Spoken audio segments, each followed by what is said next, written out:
Hey, salut à tous, c'est Loli de la chaîne Lolifant. Je suis super contente de vous retrouver aujourd'hui pour partager avec vous ma pile à lire pour le Pumpkin Autumn Challenge. Le Pumpkin Autumn Challenge est un challenge littéraire qui a été créé par Guimauze de la chaîne Le Terrier de Guimauze. C'est un challenge de lecture qui a lieu entre le 1er septembre et le 30 novembre. Et pendant cette durée, il faut lire des livres qui rendent hommage à la saison de l'automne. Je vous laisse le lien en barre d'infos vers la vidéo où Guimauze explique comment fonctionne le challenge. J'aime bien ce genre de petit challenge de lecture saisonnier. Je trouve que c'est un moyen assez ludique de reparcourir sa bibliothèque pour y déterrer des titres qui peuvent fonctionner avec telle ou telle thématique. En plus de ça, c'est un super moment d'échange puisque en fait il y a un groupe Facebook dédié au challenge et il y a juste une super ambiance sur ce groupe. C'est hyper bienveillant et on échange énormément sur nos lectures. Du coup, rien que pour ça, franchement, ça vaut le coup. Et enfin, je trouve que c'est un bon moyen d'égayer une période qui n'est pas toujours super réjouissante. On a la fin des vacances avec la rentrée et puis ensuite on a le froid qui arrive, les jours qui raccourcissent, enfin bref. Quoi de mieux qu'un petit peu de lecture pour réchauffer notre petit cœur. Quand je fais un challenge, je ne me mets pas la pression de lire un max de livres possible. Ce qui compte, c'est de découvrir des nouveaux titres et de se faire plaisir. J'ai décidé de sélectionner un livre par sous-catégorie. Je ne sais pas si j'en arriverai au bout de ma pile à lire. Je vais représenter brièvement les thèmes, mais vraiment je vous invite à vous référer à la vidéo de Guimauze pour plus de détails. Et je vous propose qu'on commence tout de suite à passer en revue les titres que j'ai sélectionnés. On attaque tout de suite avec le premier menu qui s'intitule Automne frissonnant et la première catégorie s'intitule Tu n'en reviendras pas, oui tu n'en reviendras pas tellement tu vas avoir peur, et l'idée c'est de lire quelque chose d'horrifique, de l'épouvant, du thriller, du policier, enfin quelque chose qui fait clairement frissonner. Et pour cette catégorie j'ai décidé de lire Uzumaki de Junji Ito. Uzumaki, ça veut dire spirale en japonais. Moi j'ai la version anglaise pour laquelle ils ont conservé donc, le titre d'origine, entre autres parce que la version française est à ma connaissance quasiment introuvable aujourd'hui. Je sais que ça va parler d'un village dans la campagne japonaise, je crois, qui se retrouve envahi par les spirales. Et je n'en sais pas beaucoup plus, mais je sais que les échos sont excellents concernant ce manga.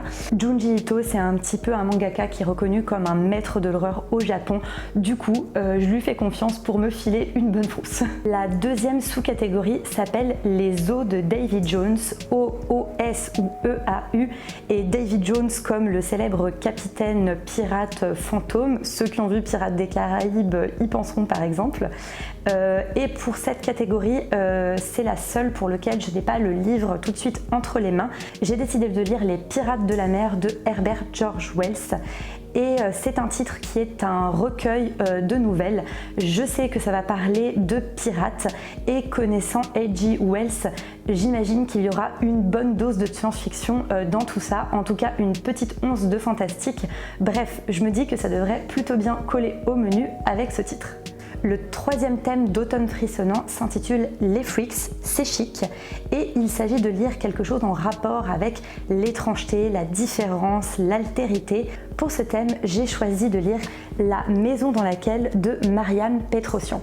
Ça va nous raconter l'histoire d'une maison qui accueille des enfants qui sont soit handicapés, soit autistes, certains sont aveugles, impotents. On va les suivre un petit peu dans en fait leur jeu et notamment les récits qu'ils s'inventent, comme font tous les enfants finalement. Pour jouer, ils s'inventent des personnages et des aventures. Je sais qu'il va y avoir une ambiance un petit peu étrange puisque les frontières entre la réalité et les jeux et l'imagination des enfants vont un petit peu se brouiller et donner voilà, une ambiance un petit peu spéciale et mystérieuse. Il va me falloir du courage parce que comme vous le voyez c'est assez conséquent, il fait un bon millier de pages. J'espère que je vais prendre du plaisir à découvrir cette maison. On passe au deuxième menu qui s'intitule Automne Enchanteur. Et la première catégorie s'intitule Down by the Saley Gardens, qui est une référence à un vers du poète Yeats. Et pour cette catégorie, il faut lire quelque chose en rapport avec de la poésie, de la romance ou encore du gothique. C'est une catégorie qui a été assez difficile pour moi parce que je n'ai pas franchement beaucoup de poésie dans ma bibliothèque, je ne lis pas de romance. Je ne sais pas si c'est enchanteur, mais en tout cas je me suis tournée vers du carrément gothique avec Requiem de Pat Mills et Olivier Ledroit. Là si vous voyez, mais je pense que le caractère gothique de la chose est assez clair. Ça va parler de ce monsieur qui pensait que la mort allait lui offrir un repos éternel bien mérité, mais qui en réalité va se retrouver aux enfers. Et aux enfers, c'est un petit peu chaud. Il va devoir un petit peu reprendre du service en tant que guerrier. Je n'ai aucun doute sur le fait que le dessin va être magnifique avec Olivier Ledroit. Déjà la couverture est sublime. J'espère que l'histoire va suivre. On enchaîne dans Automne Enchanteur avec le thème Mon voisin le Kodama et il s'agit de lire quelque chose en rapport avec la nature, les esprits ou les légendes. Et pour coller à ce thème, j'ai décidé de lire l'anthologie des Imaginales de cette année qui est consacrée à la thématique de la nature. Je trouve que c'est très sympa ce genre d'anthologie, c'est l'occasion de se faire une idée du style, de la plume d'auteurs français et de redécouvrir ceux qu'on aime et d'avoir envie peut-être de lire le roman de ceux qu'on ne connaît pas. Je pense que je suis plutôt dans le thème et j'ai hâte de découvrir tout ça.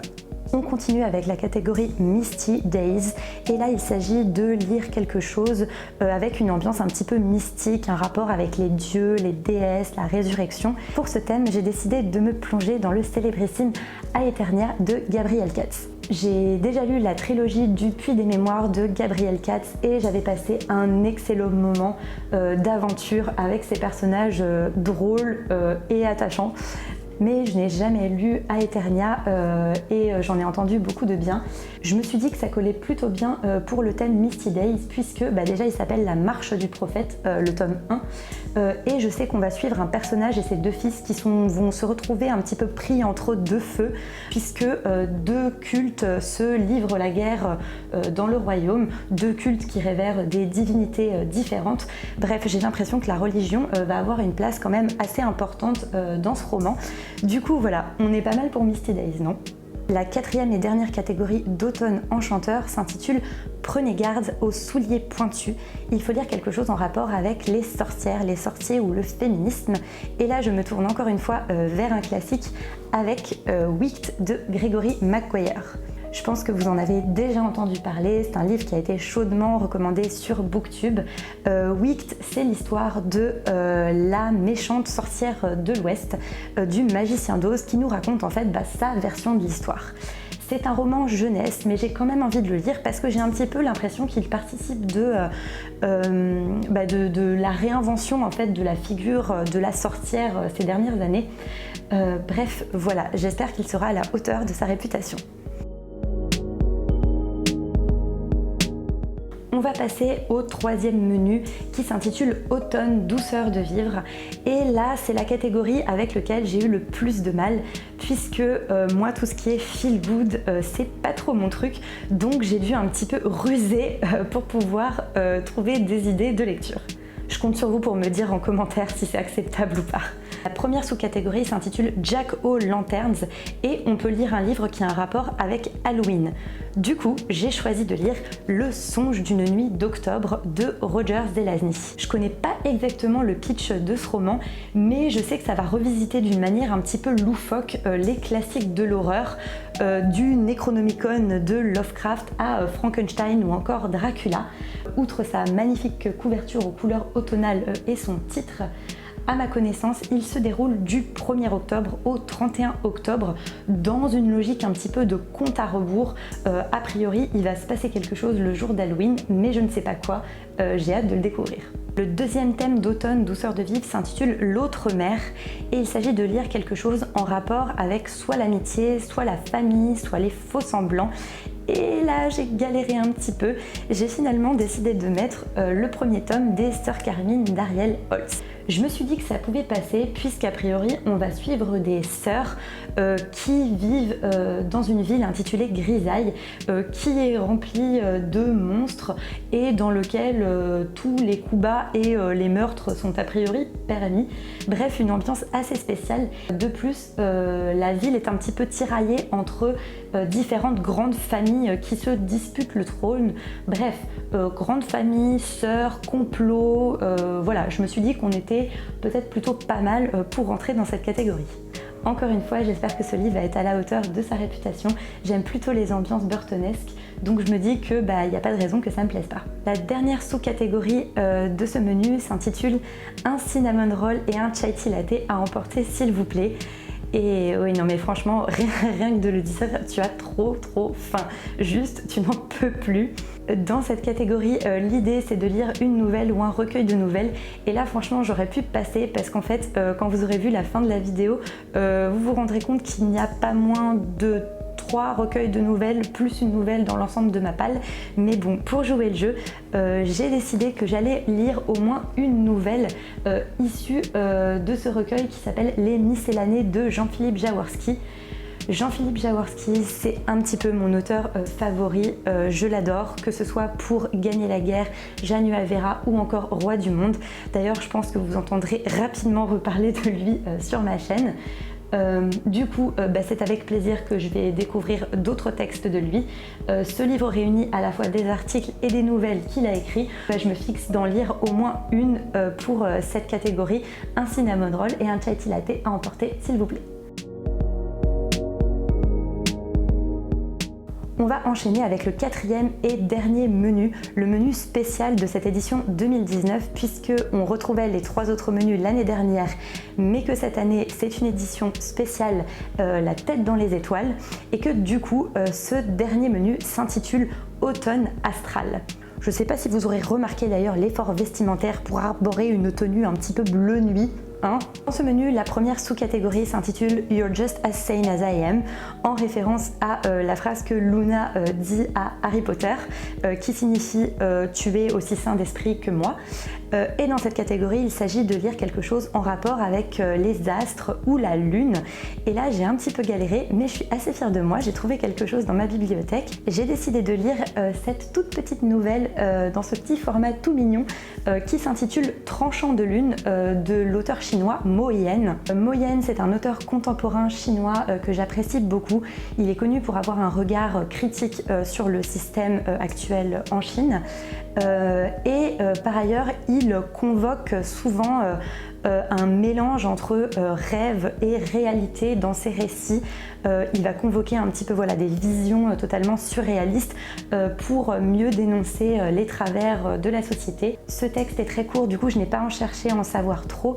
Je sais que ça va parler de légendes et d'une ambiance un petit peu mystique autour d'un mystérieux cadavre qui va être retrouvé décapité mais sans la moindre trace de sang.